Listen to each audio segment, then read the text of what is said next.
Bonjour, Joël Gadebin, le maire de la commune de Coudray. Donc moi je suis élu depuis 2014, après avoir vécu 3 mandats en tant qu'adjoint à l'environnement. Je vais vous parler un petit peu du projet qui s'est donc mis en place sur la commune de Coudray, une chaudière à bois déchiqueté. Donc on a la particularité d'être label national au niveau du fleurissement, donc 4 fleurs, avec une démarche environnementale qui date depuis les années 90. On avait donc réfléchi avec les agriculteurs, les propriétaires, la chambre d'agriculture et la municipalité de l'époque pour essayer de redynamiser le bocage. Ce qui a donc été fait puisqu'un diagnostic bocager avait été établi, recensant le maillage existant. Et à partir de là, effectivement, des propositions ont été faites auprès des propriétaires et des agriculteurs pour replanter des haies. Donc il y avait un objectif de 20 km de haies, donc aujourd'hui on doit être à entre 15 et 20, donc les objectifs sont partiellement atteints. Plusieurs agriculteurs se sont engagés à mettre en place des chaudières bois. Donc le conseil municipal a donc décidé d'engager la réflexion et de porter le projet de manière concrète. Nous avons donc essayé de recenser, surtout dans un premier temps, où on pouvait situer cette chaufferie. L'idée dès le départ, ça a été de retenir essentiellement les bâtiments communaux, que sont la salle municipale, que sont les écoles publiques à la fois maternelles et primaires, et donc le restaurant scolaire qui est à proximité, en passant aussi donc la bibliothèque, la garderie et puis donc un logement de fonction.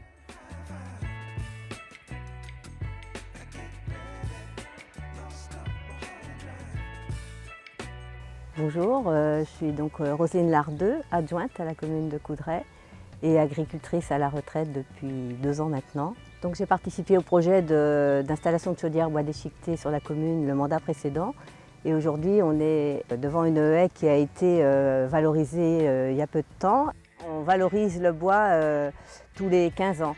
On constate des freins à la plantation de haies parce que la haie va générer du travail, elle va prendre de la place dans le champ, mais il faut expliquer la valorisation et ce que ça apporte au niveau biodiversité, au niveau de l'érosion, de lessivage des sols et autres. La haie est un bon gestionnaire de tous ces aspects-là. Et on s'aperçoit que les riverains qui ne connaissent pas forcément la gestion de la haie réagissent en disant « mais qu'est-ce qu'il fait? Il coupe sa haie alors qu'on a besoin des arbres, du verre ». Il faut expliquer qu'effectivement il y a besoin de valoriser le bois et la haie va d'autant mieux repousser et on valorisera à nouveau le bois 15 ans plus tard.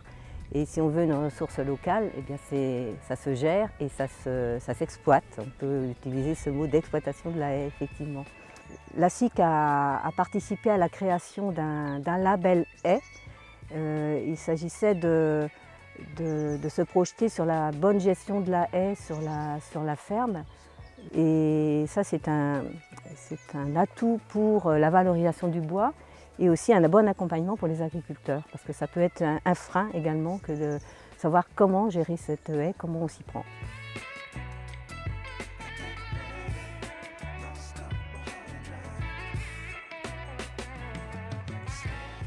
Bonjour, donc je suis Michael Rangeard, je suis premier adjoint à la commune de Coudray.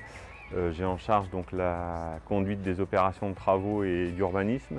Je suis ingénieur hospitalier au centre hospitalier du Haut-Anjou à Château-Gontier. Le projet de la chaufferie bois a émané d'un diagnostic de nos installations de chauffage qui étaient vieillissantes. On avait des chaudières fioul qui arrivaient en fin de vie. Et donc s'est posé la question du remplacement à l'identique de ces installations de chauffage ou aller chercher une énergie ou une technique un peu plus novatrice et plus propre.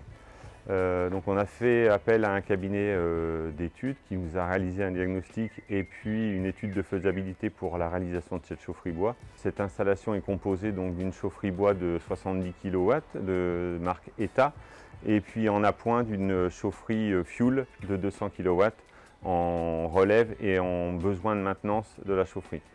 Le réseau est composé d'un réseau isolé de 250 mètres linéaires avec aujourd'hui 6 sous-stations où on a complètement restauré aussi les régulations pour en plus ramener des économies d'énergie. Le calcul qui avait été fait, c'est de pouvoir amener une puissance de 150, enfin une consommation de 150 MW, donc ce qui a amené une consommation de bois d'environ 50 tonnes par an, avec une consommation de fuel estimée en relève de 1000 litres. Donc sur le global, on avait une économie d'environ 8000 litres de fuel, donc d'énergie fossile sur l'opération. La maintenance journalière est réalisée par les agents de la commune. Il a fallu les former à cette nouvelle technique de chauffage, puisque c'est quand même pas la même chose que d'appuyer sur un brûleur fuel et puis que la saison de chauffe se passe. Donc il a fallu les former. Par contre, je trouve que c'est plutôt valorisant pour nos agents, puisque ça leur ramène une autre technique et puis ça leur permet de s'impliquer dans cette installation. Donc nous sommes dans la chaufferie. Nous avons ici donc la vis sans fin, puisque le silo est à l'arrière de ce mur, le silo de stockage de 45 mètres cubes, puisque un camion de livraison fait environ 35 mètres cubes, donc il nous faut une réserve. Donc c'est des camions souffleurs qui viennent nous livrer. Et puis il a été choisi un dessileur rotatif pour acheminer le bois dans la chaufferie.